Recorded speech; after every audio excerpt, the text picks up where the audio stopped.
'Twas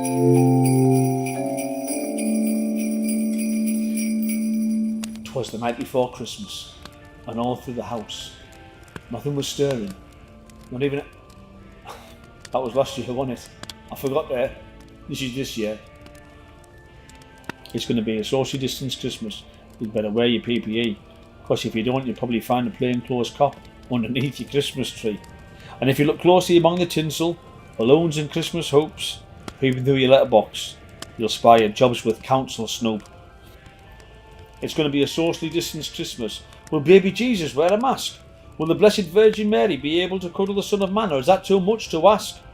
There'll be no goodwill towards all men, because we'll all be too busy monitoring the folks next door, making sure they're not having friends around for a party or allowing 6 people in or more. It's going to be a socially distanced Christmas. There'll be no festive cheer, because we've all been turned into subservient little helpers through the media's Project Fear.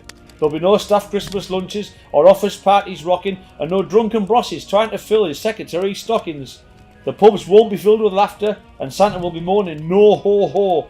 And there'll definitely be no cavorting underneath the mistletoe, because it's going to be a socially distanced Christmas. No one's going to get kissed, because we'll all be sat 6 feet apart, quietly getting pissed.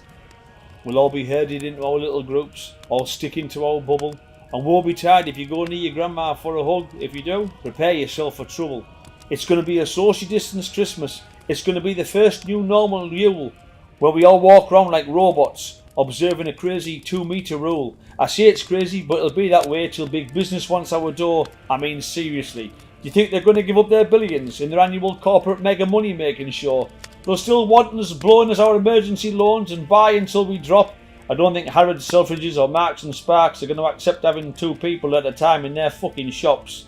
As always, they'll have us crammed in like sardines. It'll be fuck COVID-19 and just keep on spending. And I bet to make us all feel safe in November, the papers and the government will tell us there's some hope on the horizon, or the pandemic looks like ending. And by the way, I wrote this in fucking September, so I must be psychic. It's going to be a socially distanced Christmas. Everyone's going to be wary of getting close enough to put decorations up, or on the Christmas tree at the fucking fairy. You won't dare shove stuffing up the festive bird, nor deck the hall or welcome we 3 kings, no Christmas carols, and because of saliva flying, you'll be branded selfish if you sing. It's going to be a socially distanced Christmas. Your plum duff won't be brandy laced, and you'll be excluded from playing pass the parcel unless you're being well and truly tracked and fucking traced. It's going to be a socially distanced Christmas. You must clean and scrub and sanitize! And you'll be looked at with suspicion if you finger Auntie Edna's Christmas pies. This year the kids can't sit in Santa's knee. He won't come calling with his elves. And when you go into Asda for your final bits on Christmas Eve, there'll be no bog roll on the fucking shelves. It's going to be a socially distanced Christmas.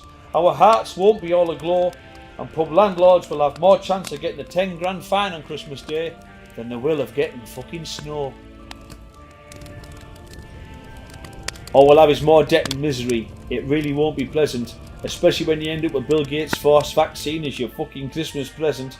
There'll be hardly any partying or gathering. It'll be a silent night and loads of stress. But then, perhaps then, in the new year, when we're all fat and bloated and in mounds of debt, and we look back at all the alcoholism, drug abuse, suicide, domestic violence, and all this sadness, we'll suddenly wake up and think, how much longer are we going to take this shite and all this mess?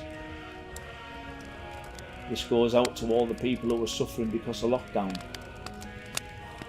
Funny, isn't it? The press don't concentrate on those people.